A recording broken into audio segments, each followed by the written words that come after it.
Morning बच्चों, संस्कृत की online class में आपका स्वागत है।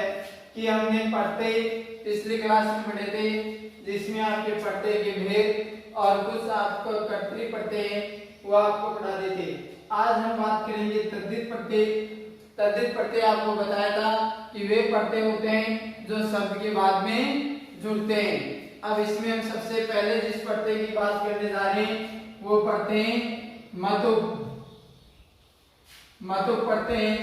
अब देखो मतुप पढ़ते का प्रयोग कहाँ किया जाता है। मतुप पढ़ते का प्रयोग किस अर्थ में किया जाता है कि वह इसका है अथवा वाला अर्थ में, वह इसका है अथवा वाला अर्थ में इस पढ़ते का प्रयोग किया जाता है। अब दूसरी बात है वो हम पढ़ते हैं कि इसमें क्या शेष रहता है और किसका लोप होता है। तो देखो इसमें उ तथा पे का लोप हो जाता है। उ तथा पे का लोप हो जाता है और देखो इस उ का लोप हो गया और पे का लोप हो गया तो बचा क्या मत। शेष क्या रहता है, मत शेष रहता है। ठीक है। अब देखो इस मत को हम जब इसका रूप बनाएंगे तो मत को क्या आदेश होगा कि पुल्लिंग शब्दों में और स्त्रीलिंग में सभी में मत को वत आदेश होगा। लेकिन ये वत किस में होगा, ये नपुंसकलिंग में। इसके भी देखो पुल्लिंग शब्दों में क्या दिखाई देगा आपको, पुल्लिंग शब्दों में वान। पुल्लिंग शब्दों में क्या दिखाई देगा आपको, वान। ठीक है। और ये वत है, ये किसमें दिखाई देगा आपको, नपुंसकलिंग में। अब देखो ये शब्दों के साथ जुड़ेगा तो देखो रूप धन मतुप, गुण धन मतुप,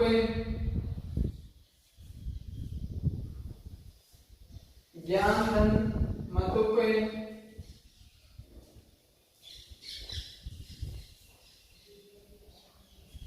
श्री धन मतुप,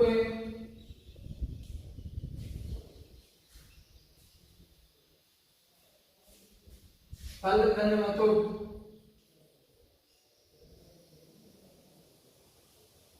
अब देखो क्या बन जाएगा, इसका पुल्लिंग शब्द बन जाएगा रूपवान, गुणवान,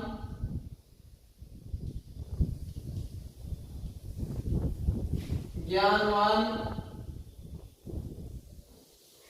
अब देखो इसमें जो इकारांत शब्द आते हैं यानी शब्द कैसा हो इकारांत, उसमें मध्य रहेगा और मध्य का यहाँ क्या बनेगा, मान। तो क्या बनेगा श्री मान और ये बन जाएगा फलवान। अब देखो इसका हम स्त्रीलिंग शब्द बनाएंगे, वह क्या बनेगा रूपवती। इसी तरह गुणवती, ज्ञानवती, श्रीमती और फलवती। अब देखो नपुंसकलिंग बनेगा, वो बनेगा इसका रूपवत, गुणवत, ज्ञानवत, श्रीमत और फलवत। तो ये आपका मतुप पढ़ते। इसके बाद में जो अगला पढ़ते आता है आपके वो आता है इनी पढ़ते। क्या आता है, इनी पढ़ते।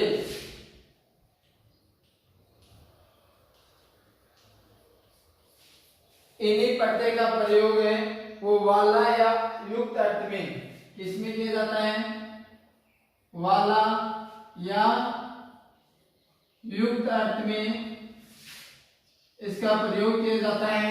और इसमें देखो लोप किसका होता है, ई का लोप होता है। किसका लोप होता है, ई का।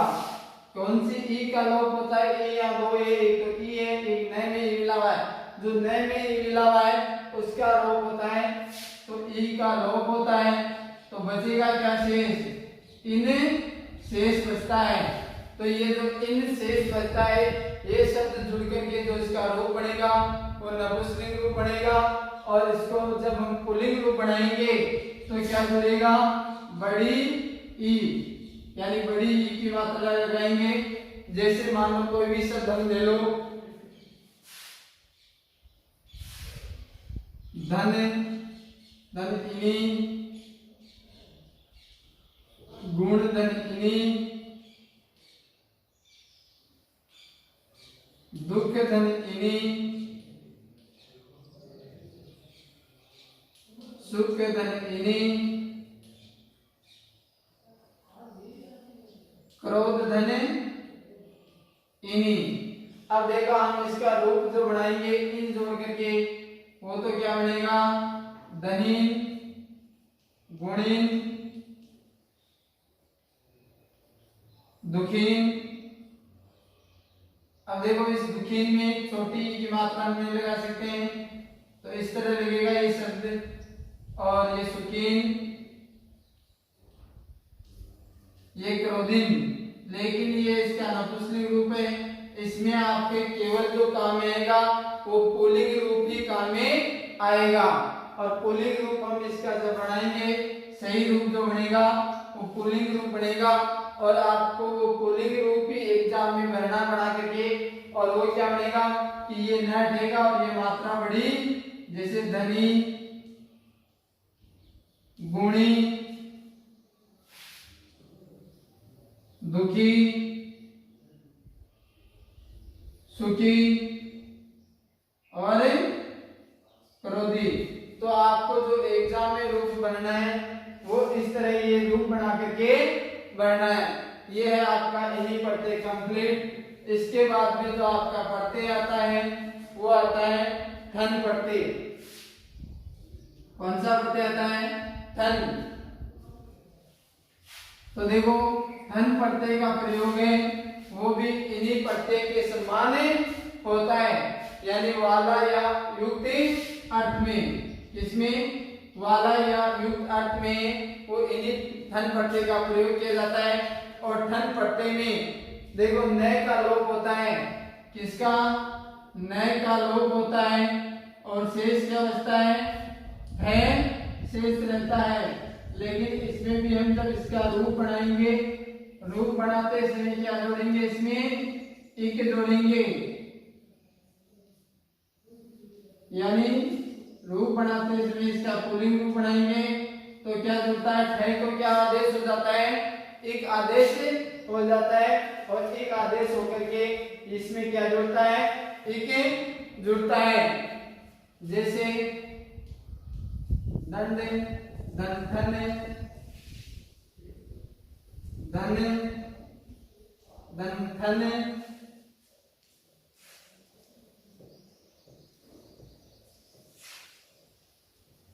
योग दंथन, नव दंथन। इस तरह ये कुछ शब्द है आपके। इसमें ठन प्रत्यय, देखो ठन प्रत्यय में छह शेष रहता है, लेकिन जुड़ता क्या है, इसमें एक जुड़ता है। तो देखो दंड में एक जुड़ेंगे, शब्द क्या बनेगा, दंडिक। धन में एक जुड़ेंगे, शब्द बनेगा धनिक। योग में एक जुड़ेंगे, शब्द बनेगा यौगिक। अब देखो नव में यहाँ पे आपके इक है, आगे जोड़ना क्या है इसमें, इक। तो देखो अव के बाद में ऐसा ट्रांसफर है तो अव का क्या होता है, आव। तो यहाँ देखो आव बन करके बाद में ये ई वह में जुड़ेगा और ये सब जुड़ेगा नाविक है। यानी यहाँ आपके अयाजी संधि का जो नियम है वो लग रहा है। अब देखो अगला प्रत्यय,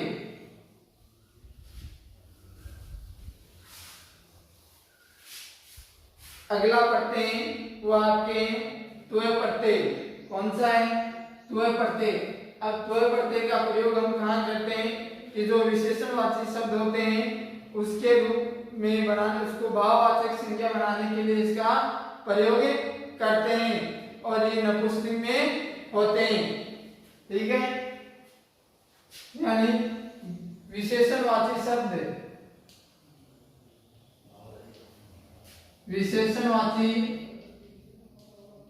शब्द को भाववाची संज्ञा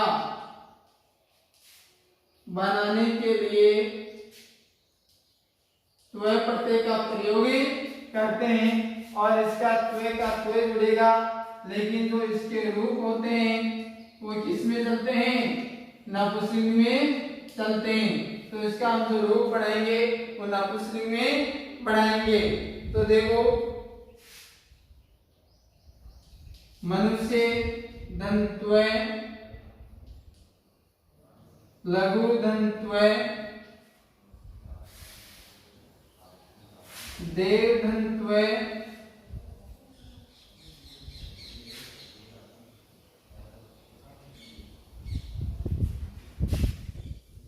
पटु दंत्वय और गुरु दंत्वय। अब देखो त्वय का त्वय ही जुड़ेगा इसमें, नहीं तो लोप पहले विशेष है, लेकिन रूप किसका बनेगा इसमें? नपुंसकलिंग का। तो बन जाएगा मनुष्यत्वम, लघुत्वम, देवत्वम,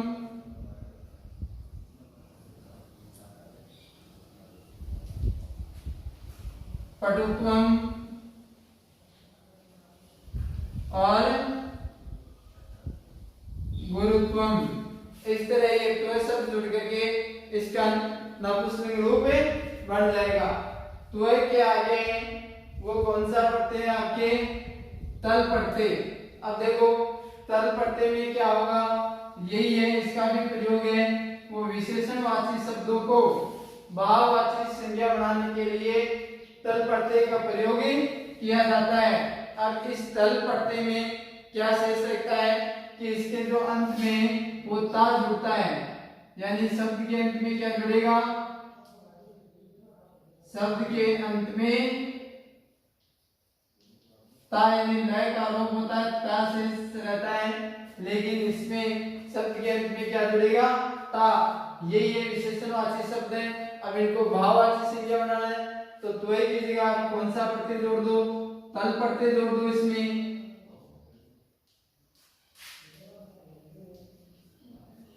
और तल प्रत्यय जोड़ोगे तो तल प्रत्यय में क्या जुड़ेगा? ता। तो इसमें शब्द में ता जोड़ दो। मनुष्यता, लघुता, देवता, पटुता और गुरुता। यानी त्वय में त्वय जुड़ता है और तल में ता जुड़ता है। दोनों का प्रयोग वही है विशेषणवाची शब्दों को भाववाची संज्ञा बनाने के लिए। तो ये आपके जो तद्धित पढ़ते हैं वो कंप्लीट होते हैं। और इसके बाद से हम पढ़ रहे हैं स्त्री पढ़ते। देखो स्त्री पढ़ते में आपके केवल दो ही पढ़ते हैं।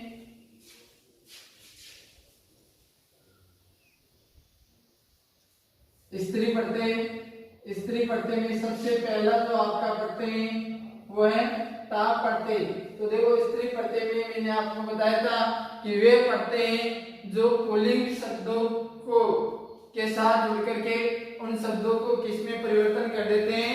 स्त्री लिंग में परिवर्तन कर देते हैं। अब देखो इस ता पढ़ते का प्रयोग तो वही है पुल्लिंग शब्दों को स्त्रीलिंग में परिवर्तन करने के लिए, लेकिन इसमें देखो ते तथा पै का क्या हो जाता है? लोप हो जाता है। ते और पै का लोप हो जाता है तो शेष क्या रहता है? आ शेष रहता है।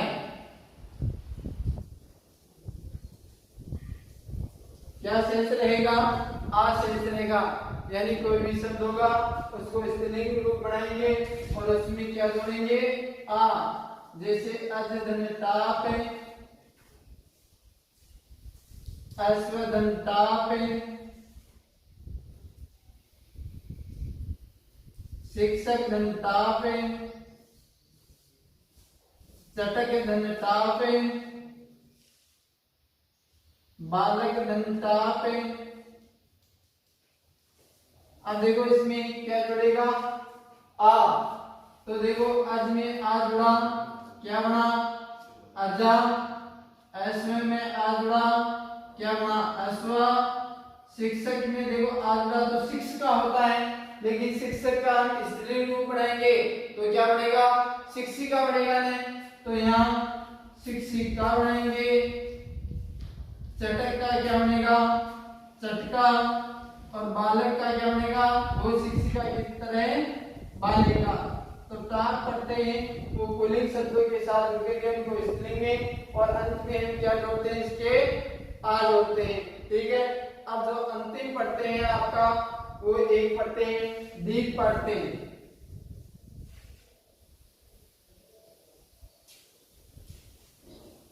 स्त्रीलिंग में आपके दो पढ़ते हैं, ताप और दीप। अब देखो दीप शब्द का पढ़ते का प्रयोग वही पुल्लिंग शब्द को स्त्रीलिंग बनाने में किया जाता है, लेकिन इसमें ड तथा प का लोप हो जाता है,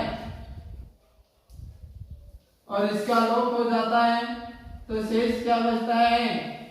ई बचता है। तो इसमें कोई भी शब्द होगा उसके क्या जोड़ेंगे? ई जोड़ेंगे। अब देखो कुमार धनदीप, पार्वत धनदीप,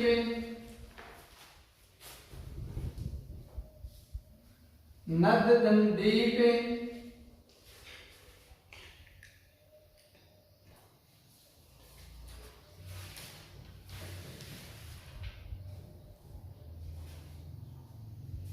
किशोर धनदीप।